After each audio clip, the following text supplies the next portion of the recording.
The envelope arrives on a Tuesday morning. Thick paper, studio letterhead. Inside, a number written at the top of the contract page that is larger than any number Maureen O'Hara has seen in a contract before. She reads the script first. Here is the story. Hollywood, 1958. Maureen O'Hara is 38 years old. The industry is in the middle of one of its periodic convulsions. Television is eating the audience. The studio system is fracturing. The old contracts are dissolving, and the new arrangements are still being invented. Actresses who were untouchable 5 years ago are being told the market has shifted. Actresses who were considered difficult are being quietly reconsidered because the old reasons for passing on them no longer apply when the alternatives are becoming more expensive and less reliable. If stories like this one stay with you, subscribe now. Every week, a story you won't find anywhere else. Maureen O'Hara has spent the last 3 years rebuilding. After the walkout in 1953, after the wilderness period, after the long gray line proved that John Ford had not been wrong about her and the industry had not been right, she has been working steadily and selectively, and with the particular discipline of someone who has learned, at some cost, exactly what selectivity is for. She has turned down things, quietly, without speeches. The scripts that arrived with functional women in functional roles, the material that would have used her face and her name and her technicolor improbability to ornament a story that didn't need her, that would have worked just as well with someone else in the part. She passed on those. The industry noted the passes. Some of it was called selective. Some of it was called difficult.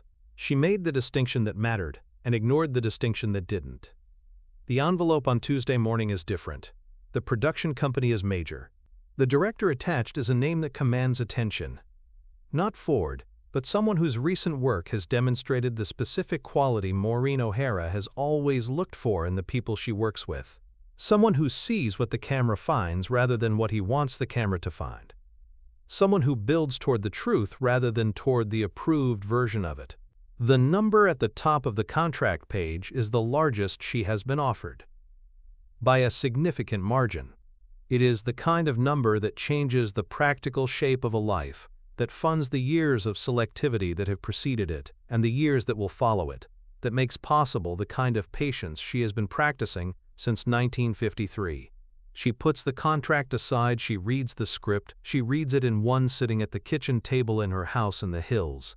She reads it with the particular attention of someone who has been reading scripts for 20 years and knows precisely what she is looking for and precisely what absence looks like when it is present.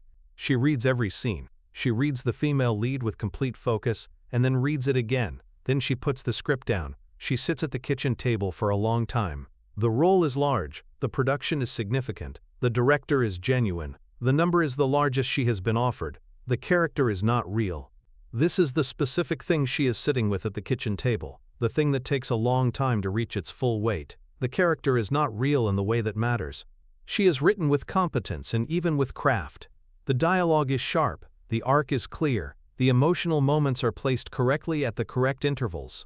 She is, by any conventional measure of how female characters are written in Hollywood in 1958, a well-written female character. But she exists in relation to the men around her rather than in herself. Every choice she makes is a response to what the men in her life require of her at that moment. Every emotion she carries is catalyzed by what happens to the men. She is, despite the competence of the writing, essentially reactive, present in every scene but driven by nothing that originates inside her. A character with a name and a face and an arc whose interior life is entirely determined by the people around her rather than by who she actually is. Maureen O'Hara has played this character. She has played versions of it across 20 years in an industry that was still, in 1958, largely incapable of imagining women otherwise. She has found the true thing inside these versions and delivered it with complete fidelity, and watched the camera record it, and watched the audience respond to it, and known every time that what she was giving was more than what the material deserved, and that the surplus was disappearing into a script that couldn't hold it. She is done with the surplus disappearing. She calls her agent. She tells him she is passing. The agent is a man who has been doing this for a long time and who is good at it, and who has a comprehensive understanding of the practical realities of a career in the film industry in 1958. He listens. Then he tells her the number again, in case she has forgotten it or miscalculated its significance. She says, "I know what the number is." He says, "There are not many numbers like this one available right now. The market is changing. The studios are changing. This is..." "No." She says, "I know what the market is doing." He says, "Then you understand that passing on this is..." She says, "I understand what passing on this is. I'm passing on it." A silence on the line. The particular silence of a man who is trying to find the argument that has not yet been tried. He says, "Can I ask what the problem is with the script?" She says the character doesn't know who she is, unless the men around her tell her. Every scene, every decision. She's never coming from herself. She's always coming from them. He says, "It's a good part. The writing is..." She says, "The writing is good. The part isn't there." Another silence. He says, "Maureen, I have to tell you that there are people at this studio who will read a pass from you as confirmation of what they already think about you." She says, "I know what they think about me." He says, "And you're comfortable with that?" She says, "I'm comfortable with what I think about me. That's the only one I can do anything about." She hangs up. She sits at the kitchen table again. The script is still on it. The contract is still on it. The number is still at the top of the page. She makes tea. She sits with the tea and the script and the contract and the number, and she is not at war with any of them. She has made the decision. The decision is made the way all her decisions are made, from a place that is so far inside her that by the time it reaches the surface, it is no longer a decision exactly, but simply a fact about what she is going to do. What she is going to do is not take the role. The studio reacts, not loudly. These things are never done loudly in this industry, where loud reactions are considered a kind of admission. The reaction is structural, the kind of thing that happens in phone calls and in the adjustments to lists of names that circulate when productions are being cast. She is noted. The note is not favorable. She receives this information through her agent, who delivers it with the resigned precision of a man who has been here before with her and knows how the conversation ends. She listens. She says, "Noted." He says, "Is that all you have to say about it?" She says, "What else is there to say?" She pauses. "What would you like me to say?" He says, "Something that suggests this concerns you." She says, "It concerns me the appropriate amount." He says, "And what amount is that?" She says, "The amount that doesn't change the decision." 6 months later, a script arrives. It is not from a major studio. It is from a smaller production with a tighter budget and a director whose reputation is entirely built on the quality of the work rather than the scale of it. The female lead is a woman of specific and complete interior life, a woman who makes choices from inside herself, who carries her own history in every scene, who exists in relation to the men around her but is not defined by them, whose emotions are her own, and whose decisions come from somewhere real. The number at the top of this contract is considerably smaller than the number that arrived on the Tuesday morning 6 months ago.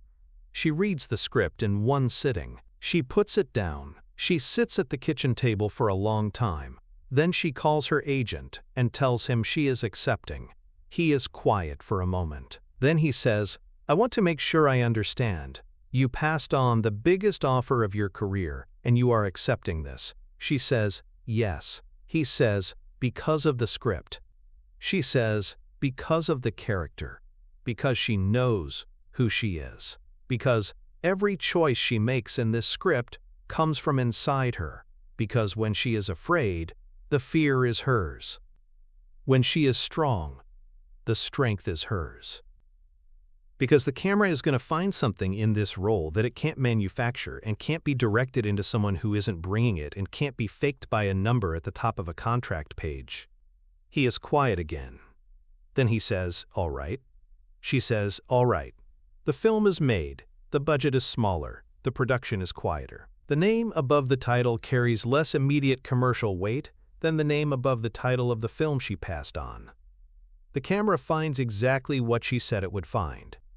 The reviews use the word authentic so many times that a critic in New York writes a piece about what authentic actually means in film criticism and arrives, through careful analysis, at the conclusion that it means the person on screen appears to be actually there rather than performing the appearance of being there.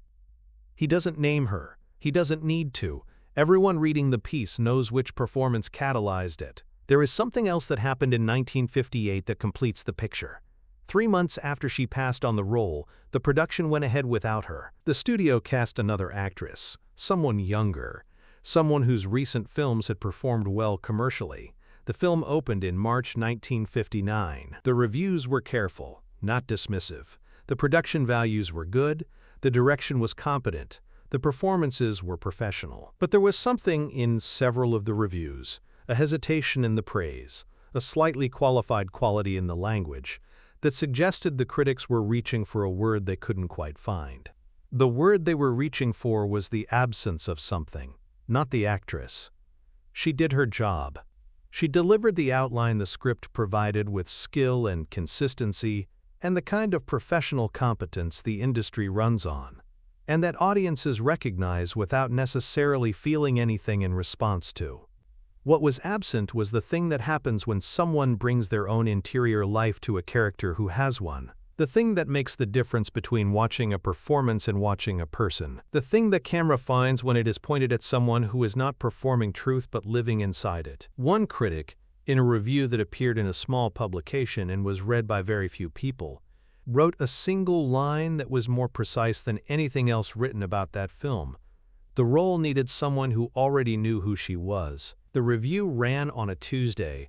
Her agent clipped it and sent it to her without comment. She read it, she folded it, she put it in the drawer of the kitchen table where the contract had sat 6 months before. She never mentioned it. She didn't need to. Years later, asked about 1958 and the number and the pass, she thought for a moment before answering.